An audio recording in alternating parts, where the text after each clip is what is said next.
Assalamu alaikum, урматтуу мекендештер, урматтуу достор, биздин каналдын көрүүчүлөрү. Менден баасы арзан жылы жаңы машиналар тартып кой деп комментарий калтырдыңыздар эле. Ошого биз жылы жаңы, бирок баасы арзан урулган машиналарды тартып көргөнүштү улантайлы. Андыктан алдыңыздарда көрүп турган 2015-жылкы LF Sonata бул такси экобиом газ баасы $4000.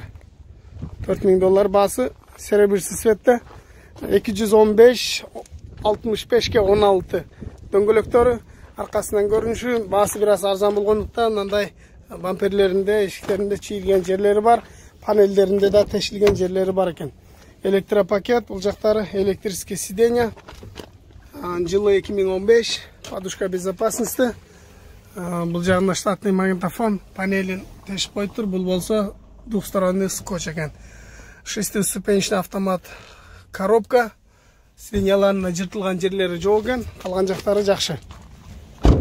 Ушундай достор, кимде ким LF Sonata издеп аткан болсо арзан, да бизге кайрылсаңыздар болот. Анда жерлеринде чийилген жерлери бар экен. Бунун Кыргызстанга барып түшүшү $8200 барып түшөт. Ушундай достор, менден баягы суранып атпайсыңарбы? Канча болот сомго деп, эми калькуляторду аласыңар дагы $8200 көбөйтөсүңөр 69-80ге. Мен сиздерге ушул машинага улай эле 1 тонналык Kia Bongo автоунаасын көргөзөйүн. Жылы 2014, түсү ак, 2,5 объем дизель Kia Bongo автоунаасы. Азыр ички салонун көргөзөйүн сиздерге. Жылы 2014, электропакет, электрозеркало, сиденьяларында бир аз жыртылган жерлери бар экен. 6-ступенчный механика, подогрев зеркала, подогрев сиденья, на кондиционер. Панелдеринде тешилген жерлери жок, бардыгы жакшы, калган жактары таза экен. Болгону лобовойунда бир аз трещинасы бар экен. Силерге көрүнбөй атат болуш керек, бирок алмаштырбай жүрсө деле болот. Ушундай достор, бунун Кореядагы баасы 4000, растаможкасы 1300, жол киреси $1600 $1900 чейин. Анан кече күнү да комментарий калтырыштыр. Жол киресин арзаныраак болсо, чийилип калса деле өзүбүз оңдоп алабыз да деген. Келишебиз жол киресин туткандар. Андыктан биз менен бирге болуңуздар. Биздин видеолорду акырына чейин көрүп, жаккан болсо класс басып, комментарий калтырганды унутпаңыздар. Анан комментарий калтыр десе, өзүмө чалып алып туруп, Тико тартып койчу, Матиз 3 тартып койчу деген досторго, Портер 1 тартып койчу деген досторго айтар элем, жылы жаңы 2014төн жогору машина кирет Кыргызстанга. Дагы бир жолу кайталап өтөйүн, 2014төн жогорку машиналарды айтсаңыздар, тартып көргөзүшкө аракет кылабыз. Мына урматтуу достор, алдыңыздарда көрүп турган бул LF ак түстөгү 2017-жылкы экобиом заводской газ автоунаасы. Бул алды жакта машина турат, ошондуктан тар, жакшы алыстырактан көрсөтүшкө аракет кылып атам, бирок болбой атат негедир. Мен сиздерге мунун ички салонун көргөзөйүн. Азыр могу крылолорунда мындай никелдери бар экен. Болгону ачыкча күлүчү бизде.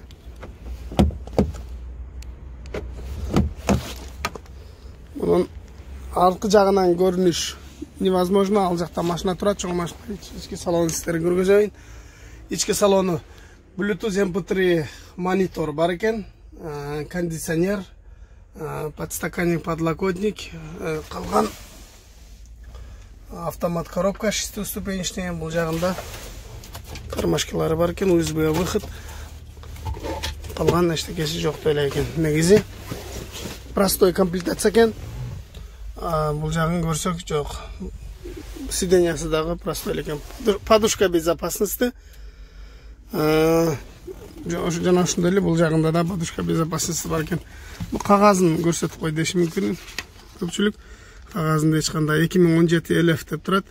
Бул ошол кузов номери. Мына достор болгону бул жагында салафандары ачыла элек экен. Ошол салафандар ачыла элек. Арканкы сиденьялары дагы жакшы, жыртылган жерлери жок, потолоктордун баардыгы таза экен.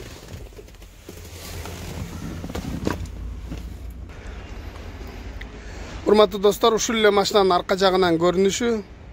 аркасында саната LPI деп турат. Менден LPG эмес, LPI тартып кой деген досторго кайрылат элем. Менин түшүнүгүм боюнча мен сурап, бул жактан билгендерден сурадым. Айтат, LPG бул система. Бизде баягы карбюратор, инжектор, монопурс дегенде эле бул LPI деген система, LPG деген бул ошол газовый оборудование дегенди түшүндүрөт экен.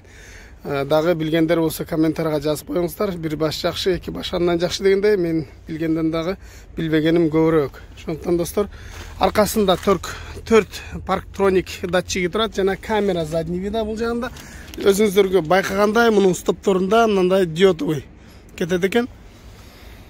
Мунун жанында эле 2016 турат. Мунун стопторунан дагы айырмаланып турат. Сиздерге камерадан жакшы көрүнүп атабы, көрүнбөй атабы билбейм. Мунун жылы 2016. Бул дагы LPI, аркасында 4 парктроник датчиги жана камера задний види бар экен. Бул арка жагынан көрүнүшү, бул үстүндө чашкасы менен бул таксиде жүргөн. Бул машина таксиде жүрбөптүр, бирок ошол служебный болуп айдалган машина окшойт да, менин оюмча. Таза, аккуратно айдалыптыр, эч кандай чийилген, урулган жерлери жок. Свети дагы ак, жакшы экен, дискалары дагы, баллондордон состояниясы жакшы. Бул болсо такси, эч кандай бир кузовундагы поврежденияларын көргөн жокпуз, чийилген жерлерин бардыгы жакшы экен. Азыр салонун көргөзөйүн сиздерге ушул эле машинанын. Муну басканда задний видтери өзү ачылат экен. Кана бисмилла дегенде мунун оң жагынан, сол жагынан баштап калат экенбиз. Электропакет, электрозеркало, складывание. Жылы 2016. Негедир мынал жерлери бир аз урулуп калыптыр. Молоток менен эле тыкылдатып түздөп койгон бу. Бир аз эшик жакшы жабылбай калса. Подушка безопасности. Булда дагы монитор, MP3, 6 ступка автомат коробка. Бунун о жеринде алдыңкы машинанын бардачогу бар. Бул жеринде бу таксинин жана эсептегич аппараты турчу. Аны алып коюптур, негизи кадап койсо болот. Бул жагында дагы подушка безопасности бар. Мунун деле ушундай 2016 жылкы элеф деген жана ушундай деген жазышы элеф 2016 болгону ушундай гана жазуу. Мунун баасын айтып өтөйүн, мунун баасы $4800 болот экен. Аркасындагы отургучтардын абалы жакшы экен, эч кандай жыртылган жерлери, эзилген жерлери жок болгону. Такси астылары мындай палас эмес, жанагындай өзүнүн быдыр-быдыр баягы материалында мына апшыпкага окшогон, эми кандай айтып түшүндүрүштүчү билбей атам. Дөңгөлөктөр болсо жаңы экен, жаңы жазгы дөңгөлөктөр 205ке 65ке 16. Алды жагынан көрүнүшү мен сиздерге азыр дагы болушунча көргөзөйүн. Мына бул машинанын алды жагынан көрүнүшү. Достор, машиналар аябай көп жакын тургандыктан жакшыраак алысырактан обзор кылыш жакшы болбой калып атат. Ошентсе дагы туура түшүнөсүңөр деген ойдомун мен. Жакшы эле көрүнүп атат болуш керек. Бул экобиом газ такси жылы 2016, баасы $4800. Эми булардын растаможкасына келген болсок, растаможкасы 2016-лардыкы $2,500 тегерегинде, 2014-2015 болсо $2200 тегерегинде. Транспортировкасы, жол киреси $2000 болот Бишкекке чейин. Бул жакта машиналар аябай көп. Азыр чекеден тартканга болбойт, себебі жылы эскилери бар арасында. Биз ошо жылы жаңы 14-жылкыдан жогорусун тартып көргөзүшүн аракетин кылабыз. Ушундай достор, биздин каналдан алыстабастан биз менен болуп туруңуздар. Урматтуу достор, менден K5 Optima Россияда ушундай автоунааны тартып кой деп сурадыңыздар эле. Бунун жылы 2015, рестайлинг, экобиом, бул дагы газ, такси, бирок баасы $4000. Себеби мына окшогон анча-мынча чийилген, кичине алмашкан деталдары бар экен. Кайсы деталдар экенин сураган жокмун. Азыр алчу адам болсо биз ошо тактап карайбыз. Эми баардык нерсе акчасына жараша. Бир разница болушу мүмкүн. $400-500 тазарактары, $400-500 арзаныракка. Ошол капот алмашкан, крыло, алдыңкы бампер алмашкан ушундай машиналар болушу мүмкүн. Бул жагында кагазы дагы K5 2015-жылкы деп турат. Бул дагы такси. Ичинен көрүнүшү, күлүчү бизде турат. Мунун ачып ички салонун көргөзөйүн азыр.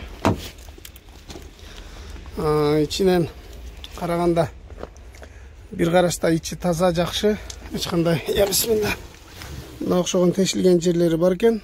Мына окшогон булар алмаша турган детальдар, алмаштырып койсо болот.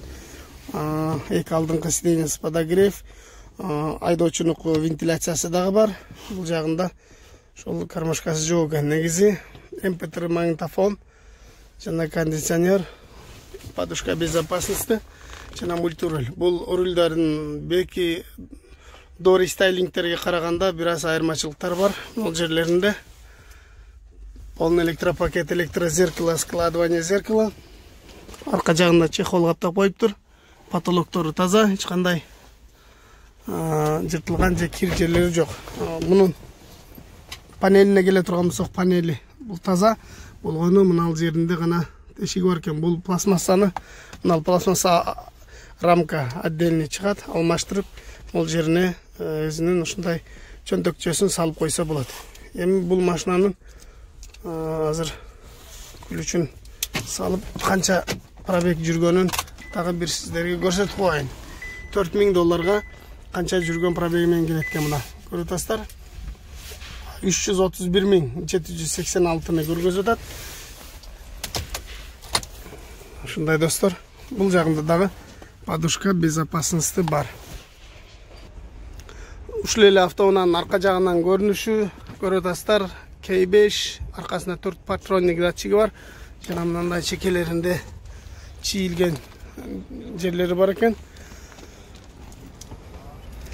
Ушундай достор, бул K5'тин баасы $4000, $2000 жол киреси, $2200 растаможкасы болот. Кимде ким K5 алчу болсо, анда кайрылыңыздар. Анан мага сомго канча болот, анан рубльге канча болот дебестен калькуляторду алып эсептеп аласыздар деген ойдомун. Себебинде менден сомго которуп айтып коесузбу деп мага жазгандан көрө, өзүңөр эсептеп курска чагып аласыздар. Урматтуу достор, мен азыр алдыңыздардагы бу серебристий түстөгү K5 автоунаасын көргөзүп жатам. Бул дагы таксиде жүргөн, бирок бул жаңы кузовтан, жаңы кузов. Мунун деле жылы 2015, алдыңкы рестайлинг деле 15 экен, бул дагы 15. Алдыңкы фарлары, туманниктери, бамперлери совсем башка машина бул. Дөңгөлөктөр болсо жазгы, дискалары болсо титановый, 215ке, 65ке, 16. Жана ошондой эле повторительдери бар экен. Күзгүлөрүндө аз мен сиздерге салонун тартып көргөзөйүн. Кандай машина экенин көрөсүздөр. Мына урматтуу достор, бул жагын көрө турган болсок, электропакет, электрозеркало жана электрический сиденья. Жылын көрө турган болсоңуздар 2015, жакшы көрүнбөй атат, эшик жакшы ачылбай экен. Подушка безопасности, мына рульдөрүнө байкасаңыздар бир аз башкача кетет. Пробегин көрө турган болсоңуздар 257.300.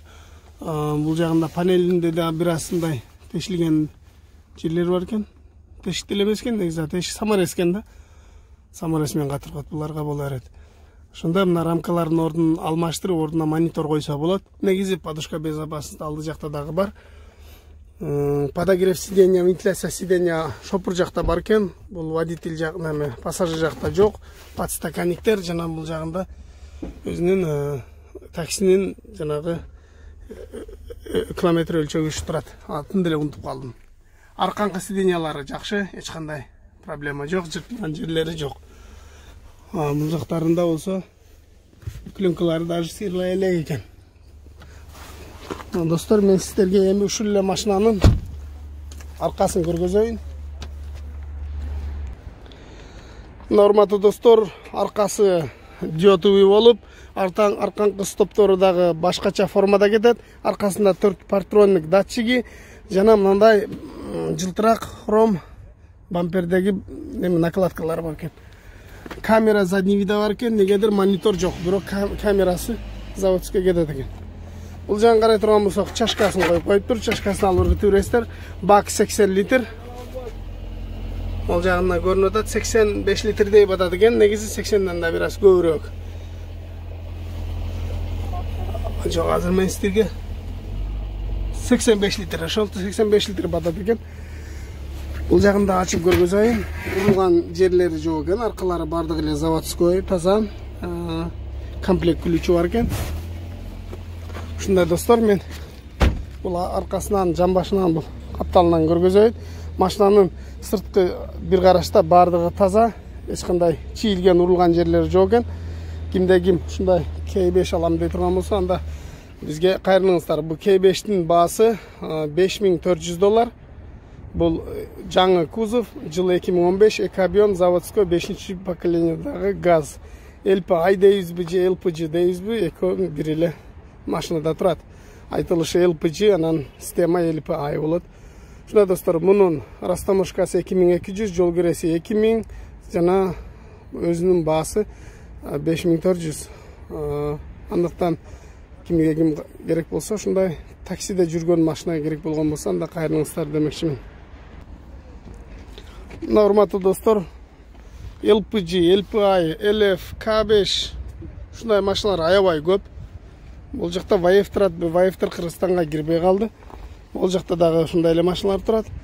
Антан достор, менден көпчүлүгү арзан болсун, канчалык арзан болсо бизге жакшы деп арзан сурангандар бар. Кээ биркилер болсо Кыргызстанга мусор толуп кетти, кымбат машиналарды тарт дегендер да бар. Эми 5 кол тең эмес. Орусча айтканда всем не угодишь дегендей, эми колдон келишинче тартып көргөзүп атабыз достор. Урматтуу достор, мен сиздерге K7 суранып аттыңыздар эле. Алдыңыздарда көрүп турган клиенттер, араптар көрүп аткан машинаны көргөзүп коеюн. Ак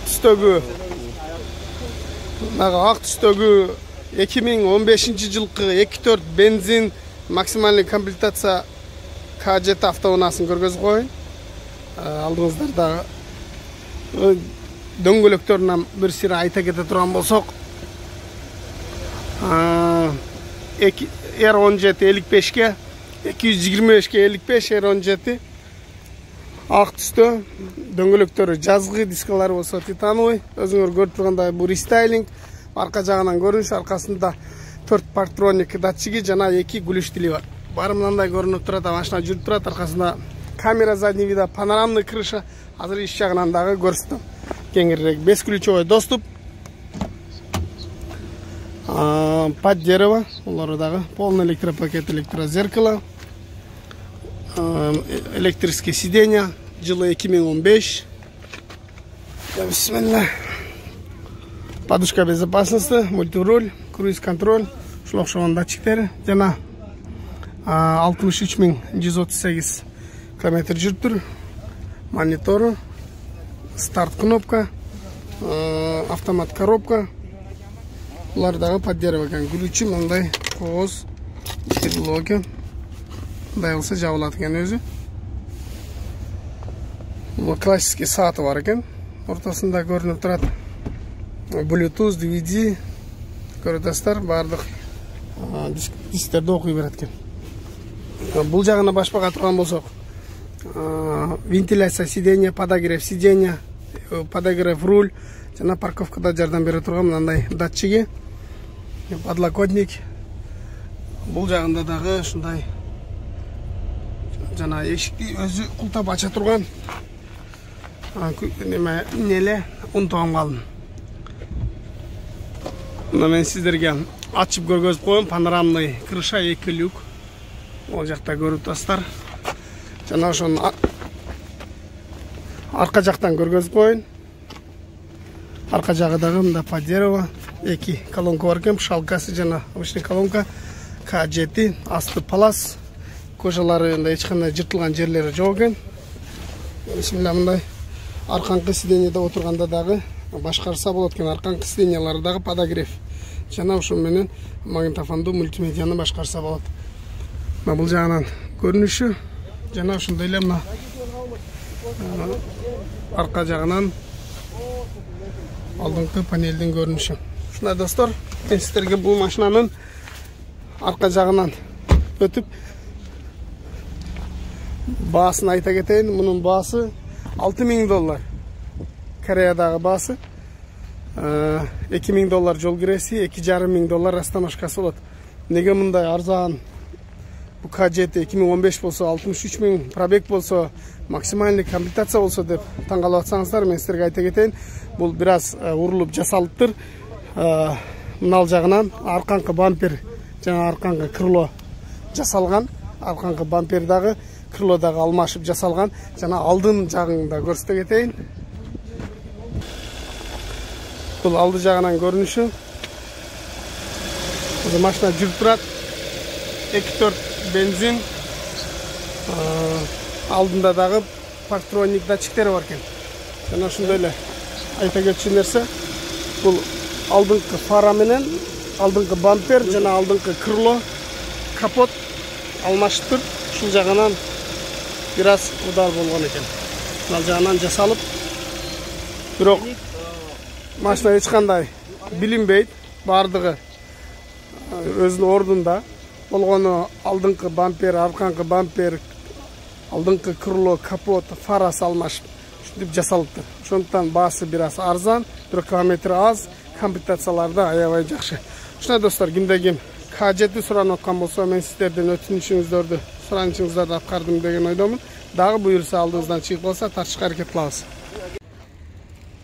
Урматтуу достор, менден K3, K3 автоунаасын суранып аттыңыздар эле. Kia K3 2016 жылкы, цвети белый жемчуг, 1.6 объем, бензин, коробка автомат, комплектациясы да аябай жакшы экен.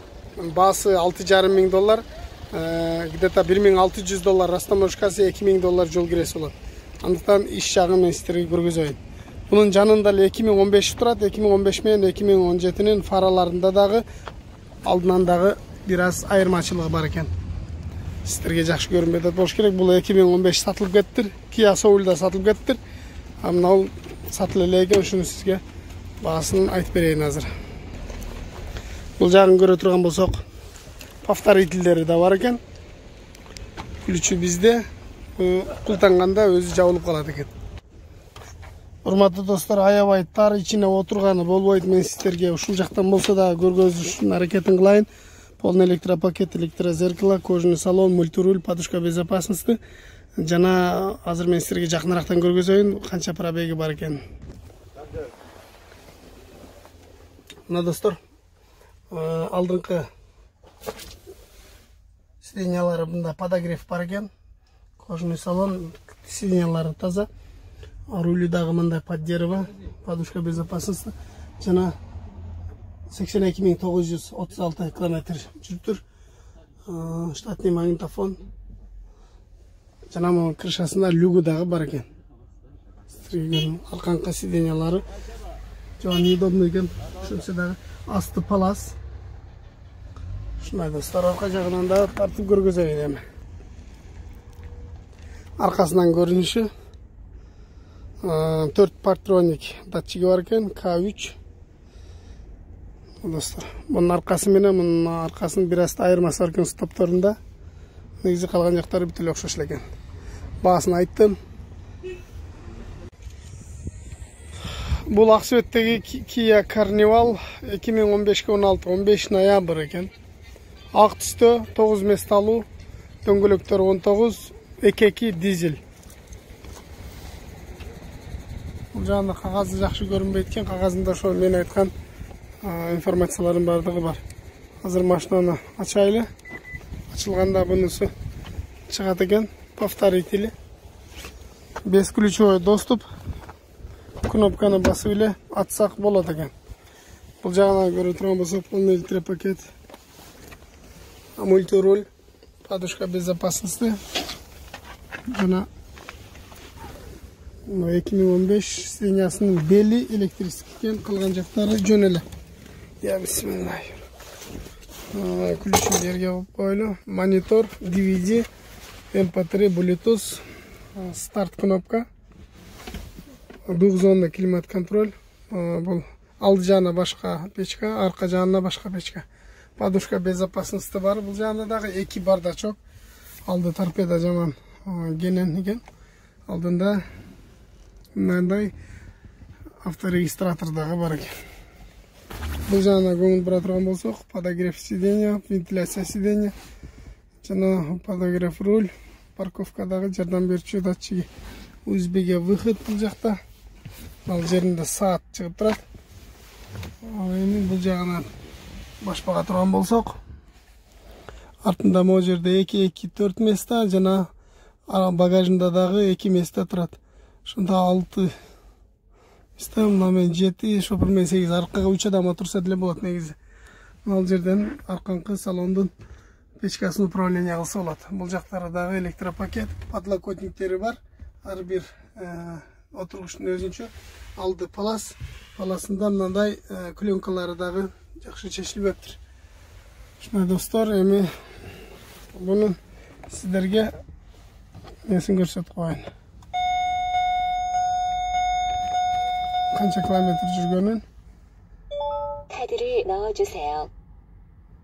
198.662 километр жүрүптүр. Ал жагында TVD'си бар. Камера задний вида, подушка безопасности жана башка комплектациялары бар экен. Ушундай достор. Бул машинанын арка жагынан көрүнүшү. Аркасында 4 парктроник датчиги жана камера задний вида бар. Ал жакта көрүнүп турат. Мына асты серебристый цветте арканкы бампердин асты ушундай экен. Багажына бурсак, муну көтөрсөк, 3-чү сиденья көтөрүлөт. 3-чү катар сиденья ачып ал жака турат. 3-чү катар сиденьянын ремендери арка жагынан көрүнүшү. Бул жагында дагы эшиги бар. Ушундай достор. 235 60 18 экен, жана мен 19 деп адашып калтырмын. Ак түстө белый жемчуг экен. Ушундай. Мунун баасына келе турган болсок, мунун баасы Кореядагы баасы 13200, 2,5 миң жол кереси, 2200-2400 доллар растаможкасы болот. Эч кандай урулган, сүзүлгөн жерлер жок экен, баардыгы родной дейт. Болгону сыртынан бир сыйра полировка берип коюптур. Урматтуу достор, алдыңыздарда көрүп турган малолитражка Spark 2015 жылкы Spark автоунаасы, бирок аркасынан бир аз удар болуп, повторительдер бар экен. Аркасынан бир аз удар болуптур. Баягы аварийный состояниеда Sparktар машиналар болсо тартып кой дегендер бар эле. Ошолор үчүн арканкы крыло, арканкы эшик ачылбай калыптыр. Мына эшиктерди дагы бир аз зазорлору келип калыптыр. Эчин көрсөтөйүн. Полный электропакет, кожаный салон, жылы 2015. Электрозеркало, 59 000 пробег, экалды подогрев, подушка безопасности, мультируль, автомат коробка. Ушундай экен туугандар. Арканкы сиденьянын эч кандай жыртылган жерлери жок. Подушка безопасности бар экен. Эсеби 10 жерде подушка безопасности бар экен. Подлокотник бар. Бул жагында ушундай достор. Мунун баасына келе турган болсок, бунун баасы 2400. Кореяда баасы. Растаможкасы 400 доллар, 500 доллар болот. Орто эсеп менен. Жол киреси где-то 1100 доллар. 2400 доллар экен, 2015 жылкы Spark. Мындай асман түстө. Өзбекче хавараң деп коет. Же болсо орусчасы голубой цветте. Мына урматтуу достор, алдыңыздарда көрүп турган оң жак капталынан урулган Hyundai Santa Fe 4WD автоунаасы. Бул капталынан урулуптур. Алдыңкы крыло, эшик болун алмаштырыш керек экен. Пароктору таза эле. Арка жагынан көрсөтөйүн. Арка жагынан көрүнүшү. Бул мына Вдовый Santa Fe, жылы 2014, эки объем дизель. Кореядагы баасы 6,5 миң доллар экен. 6,5 миң долларга алып жасап алам дегендер болсо, анда алсаңыздар болот. Жана ошондой эле мунун растаможкасы 2200, орто эсеп менен 2 миң доллар жол киреси болот. Азыр мен сиздерге мунун наракка тарабын жана алды жактарын да көргөзөйүн. Урулган машиналарды болсо деле тартып кое бер, арзан болсо болду деген достор үчүн бул жактары баардыгы таза эле. Пароктору бар экен, көрүп атасыздар. Дөңгөлөк 235 55 19. Ушундай. Мунун жанында Kia Sorento Prime автоунаасы турат, жылы 2016, баасы $12.000 eкен. Басы $12.000. Ак түстө, 2 объем дизель 2016. Дискалары хром 235/55/19. Мунун дагы растаможкасы где-то $2.500 тегерегинде, жол киреси 2.000 болот, басы 12.000. Ушундай достор. Бул Саңёңдун жылы эски. Бул Range Rover'дин баасын билбейт экенмин. Азыр мында баасын сурап болсо айтып берем. Мына достор, мен азыр бул Range Rover'дин баасын сурадым. Баасы 14.000, жылы 2017 экен. Болгону алдынан урултур, фара, капот, бамперлерин алмаш керек экен. Ичиндеги подушка безопасности дагы атып кеткен. Азыр ачып көргөзөйүн. Бул Range Rover'дин ичинен көрүнүшү. Память сиденье дагы бар экен. Электропакет бул жактары, кожалары да таза, жыртылган жерлери жок. Электрический сиденье. Жылы 2017, подушка безопасности, водитель жак жана пассажир сактагыч атып кеткен. Панорамный крыша полный. Жана ошондой эле автомат коробка. Мына жеринде робот дейби кнопка менен эле башкарат экен. Монитор, старт кнопка. Бул жагында канча жүргөнүн билбейт экенмин. Арканкы сиденьялары да жакшы экен. Ушундай достор. Азыр арка жагынан көргөзөйүн муну. Бул арка жагынан дагы бир аз удар болуптур. Арка жагынан да удар болуптур. Аркасында 2 гулич тили бар экен. Арка жагынан да бир аз удар жептир. Бул Discovery Sport деген автоунаа экен. Land Rover Discovery Sport. Ушундай достор. Урматтуу достор, 2017 жылкы көксөттөгү лабо. Объем 0.8, жылы 2017 алдынан бир аз мындай урулган жери бар экен, жакшы эле көрүнүп атат болуш керек. Аркасында тенти, үстүндө багажниги бар. 2016 жылы 16га 17 экен да, бул 17 деп айтылат. Велюр салон, механика, 150.000 пробеги. Мына ушундай алдыңкы электропакет экен. Көптөн бери машина тартпайт, тил айламай калыптыр. Газ. Көксөт ушун жанынан дагы ушундай эле 2017 жылкы лабо турат. Мына Корейстен азыр биз алайлы деп баа кылсак бербей атат. Мынаны $2.000 кылсак бербей, мунусу 2.400 кылсак бербей атат. Достор, комментарийга калтырыңыздар ой пикириңиздерди.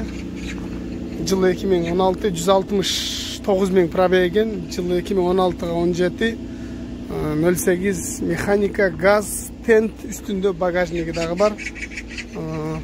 Биз 2.400га болсо алайлы десек сатпай атат. Буну болсо алды кичине урулуптур, 2.000ге бер десек мында бербей атат. Ушундай достор, мына турган Titanic болуп турган корейстики. Азыр дагы сурайбыз. Эшани.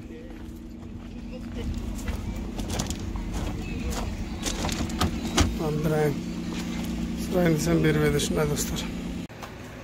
Урматтуу достор, менден арзаныраак машина суранып атсаңыздар эле, бул LF Sonata серебряный цвет, бул дагы газ такси 4700. 4700. Жанагы алдындагы силерге мындан мурун көрсөткөндөгүдөй эле. Азыр ичин дагы бир аракет кылып көргөзөйүн. Урматтуу достор, алдын жагынан көрүнүшү, электропакет, электрозеркало жана ушундай эле монитор жок экен, мультируль, подушка безопасности, автомат коробка, подстаканник, ушундай панелдери бир аз тешилген жерлери бар экен, мына окшогон жерлери. Мына жагын көрүп атасыздар. Алдында сиденьялар жыртылган жерлер жок, жакшы эле. Ушундай достор, мунун баасы 4700, 2002 растаможкасы, 2000 жол киреси болот.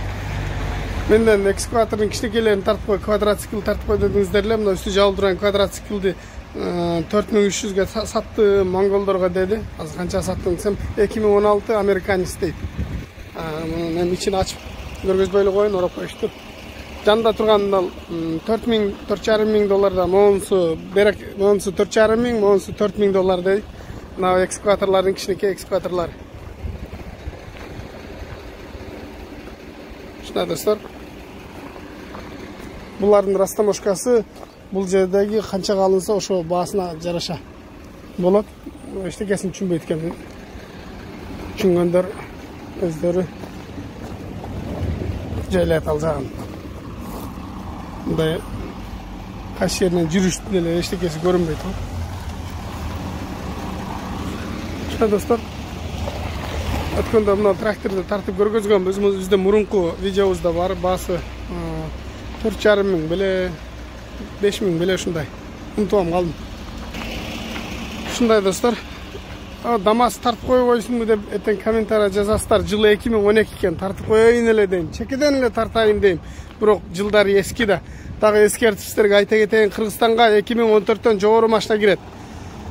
Мен элдерге түшүнбөйм да. Эми бакы мен мына видеода айтып атам. Мына достор, ушул Дамасты менден суранып аттыңыздар эле. Ушул Дамасты да көрсөтөт тура көрдүк. Бул Дамас 2014-жылкы көк түстөгү Дамас. Объем болсо 0,8. Бул жактан керектүү маалыматты аласыңар. Объем 0,8, механика 2014, көк түстө, баасы 3000, жол киреси 1200, растаможкасы где-то $400-500 аралыгында болот. Мен азыр сиздерге эмнеге үчүн ушундай деп атканым, может $400 чыгып калышы мүмкүн, $500 чыгып калышы мүмкүн да. Баягы жылына, айына бунун объемуна жараша. Ушундай достор, кимдеги менден Дамас суранып аткан болсо, мен сиздердин өтүнүшүңүздөрдү мына орундаттым. Эми башка дагы Дамас чыгып калса буйруса көргөзөбүз. Дамастын баарын ошко ташып кеткенби билбейм. Негедир базарда Дамас атын өтө эле аз көрөсүн. Мына мен сиздерге салонун көргөзүп коеюн. Электропакет. Подушка деген жашабайт экен. Механика. Сиденьялары болсо мындай велюр. Жана алды палас. Бул баягы кездеме ташыган окшойт, ичинде жаман ушундай экен. Жана аркасы багаж. Ушундай болгон Дамас экен. Дево Дамас автоуназ. Аркасынан көргөзүп коеюн. Ушундай достор. Мына жеринде кичине чийилген жерлери бар экен. Дөңгөлөктөр болсо летний R12. Ушундай достор. Мына урматтуу достор, мен сиздерге K7 суранып аттыңыздар эле. Алдыңыздарда көрүп турган мына клиенттер, араптар көрүп аткан машинаны көргөзүп коеюн. Ак түстөгү 2015-жылкы 2.4 бензин максималный комплектация K7 автоунаасын көргөзүп коеюн. Алдыңыздарда дөңгөлөктөрүнөн бир сыйра айта кете турган болсок, R17 55-ке 225-ке 55 R17 ак түстө, дөңгөлөктөрү жазгы, дискалары болсо титановый. Өзүңөр көрүп тургандай бул рестайлинг. Арка жагынан көрүнүш, аркасында 4 партроник датчиги жана 2 гүлүш тили бар. Баары мындай көрүнүп турат, машина жүрүп турат, аркасында камера задний вида, панорамный крыша. Азыр иш жагынан дагы көрсөтөм. Кеңирирээк бесключевой доступ. Под дерево, улары дагы полный электропакет, электрозеркало. Электрические сиденья, жылы 2015. Бисмилlah. Подушка безопасности, мультируль, круиз-контроль, ушул окшогон датчиктери жана 63138 км жүрүптүр. Монитору, старт кнопка, автомат коробка. Булар дагы под дерево экен. Ключи мындай кооз ишетилип экен. Мындай болсо жабылат экен өзү. Бул классический сааты бар экен. Ортосунда көрүнүп турат. Bluetooth, DVD, көрөтөсүздөр, баардык дисктерди окуй берет экен. Бул жагына башпага турган болсок, вентиляция сиденья, подогрев сиденья, подогрев руль, жана парковкада жардам бере турган мындай датчиги, подлокотник. Бул жагында дагы ушундай жана эшикти өзү култап ача турган неме неле унутуп калдым. Мына мен сиздерге ачып көргөзүп коем. Панорамный крыша 2 люк. Ол жакта көрүп атасыздар.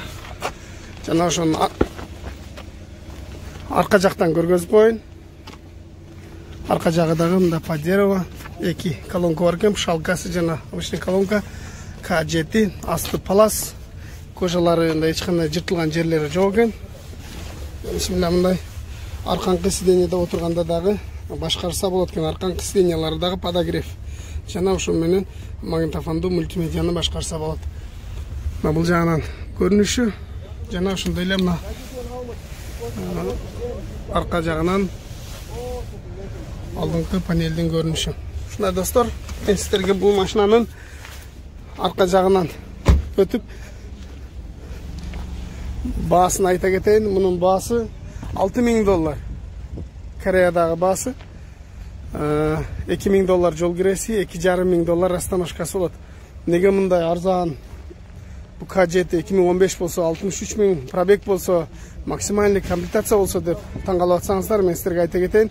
Бул бир аз урулуп жасалыптыр.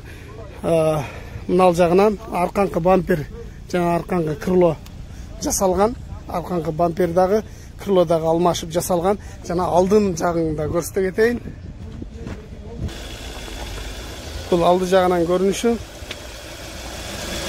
Машина жүрүп турат. 2.4 бензин. Алдында дагы парктроник датчиктери бар экен.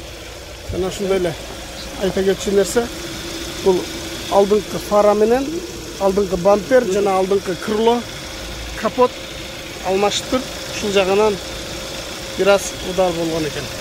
Ал жагынан жасалып, бирок машина эч кандай билинбейт. Бардыгы өзүнүн ордунда. Болгону алдыңкы бампер, арканкы бампер, алдыңкы крыло, капот, фарасы алмашып деп жасалыптыр. Ошондуктан баасы бир аз арзан, бирок километри аз, комплектациялары да аябай жакшы. Ушундай достор, кимде ким К7 суранып аткан болсо, мен сиздерден өтүнүшүңүздөрдү, суранышыңыздарды аткардым деген ойдомун. Дагы буюрса алдыңыздан чыгып калса тартышка аракет кылабыз.